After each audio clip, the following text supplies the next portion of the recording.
Universal coil spring compressor നമ്മളൊരു ചെറിയ demo ആണ് സെറ്റ് ചെയ്തിരിക്കുന്നത്. ഇപ്പോൾ നമ്മൾക്കിതിൽ കണ്ടാലറിയാം, നമ്മളിതിൽ സേഫ്റ്റി ലോക്ക് ഇട്ടിട്ട് ചെക്കിനിട്ട് ടൈറ്റ് ചെയ്തിട്ടുണ്ട്. പിന്നെ അതുകൂടെ അതിൻ്റെ ആ സപ്പോർട്ട് ബാർ നമ്മൾ സെറ്റ് ചെയ്തിട്ടുണ്ട്. ഇവിടെ 2 അലൻ ബോൾട്ട് ഇട്ട് സെറ്റ് ചെയ്തിട്ടുണ്ട്. ഇതിൻ്റെ ഉദ്ദേശം എന്ന് പറഞ്ഞു കഴിഞ്ഞാൽ ടൈറ്റ് ചെയ്ത് വരുമ്പോൾ ചരിഞ്ഞു പോകണ അത് ഒഴിവാക്കുക എന്നുള്ളതും പിന്നെ 2 സ്പ്രിങ് തമ്മിൽ തെറിച്ച് പോകാതിരിക്കാനുള്ള ഇതിനൊക്കെ വേണ്ടിയിട്ടാണ് നമ്മൾ ഈ സപ്പോർട്ട് ബാർ സെറ്റ് ചെയ്തിരിക്കുന്നത്. ഇതിപ്പോൾ നമ്മുടെ സ്ട്രെയിറ്റ് ടൈപ്പ് കോയിൽ സ്പ്രിങ്ങാണ് നമുക്ക് കിട്ടിയിരിക്കുന്നത്, കോണിക്കലല്ല. കോണിക്കലിനൊക്കെയാണ് ഈ ബാറിന് കുറച്ചും കൂടി പ്രസക്തി വരിക. ഇത് നമുക്കൊന്ന് ടൈറ്റ് ചെയ്ത് നോക്കാം.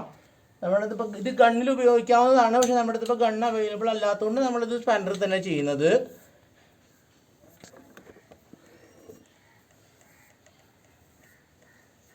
സാധാരണ ഇങ്ങനെ ടൈറ്റ് ചെയ്യുമ്പോൾ ഇത് പതുക്കെ ചരിയാറുണ്ട്. ഇപ്പോൾ നമുക്ക് ടൈറ്റ് ആകുമ്പോൾ ചരിച്ച് നമുക്ക് ഫീൽ ചെയ്യുന്നില്ല, അത് അതേ പൊസിഷനിൽ തന്നെയാണ് നിൽക്കുന്നത്. ഇപ്പോൾ തന്നെ ലൂസായിട്ടുണ്ട് കേട്ടോ, കുറച്ച് ചെയ്തപ്പോൾ തന്നെ നമുക്കത് ലൂസായിട്ട് കിട്ടിയിട്ടുണ്ട്. വലിയ ലോഡൊന്നുമില്ല, മാനുവലായിട്ടാണ് ചെയ്യണമെങ്കിലും. നോക്കാം കേട്ടോ നമുക്ക്. അതായത് ഫ്രീ ആയിട്ടുണ്ട്, ഇത് നമുക്ക് ഫ്രീ ആയിട്ട് കിട്ടിയിട്ടുണ്ട്. നമ്മൾ നേരത്തെ പിടിപ്പിച്ച അതേ പൊസിഷൻ തന്നെയാണ് അടുത്തത്. ചെറുതായിട്ട് ചരിഞ്ഞാലും ഇതിന് ആ ടൈറ്റിൽ നിൽക്കുന്നതുകൊണ്ട് നമുക്കൊരു സേഫ്റ്റി മെഷേഴ്സ് കൂടുതലാണ്. 2 സേഫ്റ്റിയാണ് ഉള്ളത്. ഒന്ന് എത്ര ടൈറ്റ് ചെയ്താൽ നമ്മൾ ഒരു ലെഗായിട്ട് തെറിച്ച് പോകുന്നൊരു സംഭവം ഇത് സംരക്ഷിക്കപ്പെടും, കാരണം ഇത് തമ്മിൽ കണക്റ്റഡ് ആയതുകൊണ്ട്.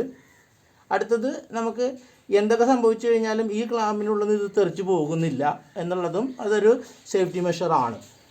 അപ്പോൾ ഈ ഒരു കോയിൽ സ്പ്രിംഗ് കംപ്രസർ ഉണ്ട് എന്നുണ്ടെങ്കിൽ നമ്മൾക്ക് 100% നമുക്ക് വരുന്ന എല്ലാ സ്പ്രിങ്ങും ഇത് സെറ്റ് ചെയ്യാം. കൂടാതെ നമുക്ക് വണ്ടിയുമ്പോൾ തന്നെ നിർത്തിക്കൊണ്ടും വേണമെങ്കിൽ കണ്ണ് ഉപയോഗിച്ച്, ചില സ്പ്രിങ് അങ്ങനെയല്ല, കോയിൽ സ്പ്രിങ് മാത്രം വരുന്നതിന് വണ്ടിയുമ്പോൾ മാത്രം നിർത്തിക്കൊണ്ട് നമുക്കിത് ചെയ്യാൻ പറ്റും.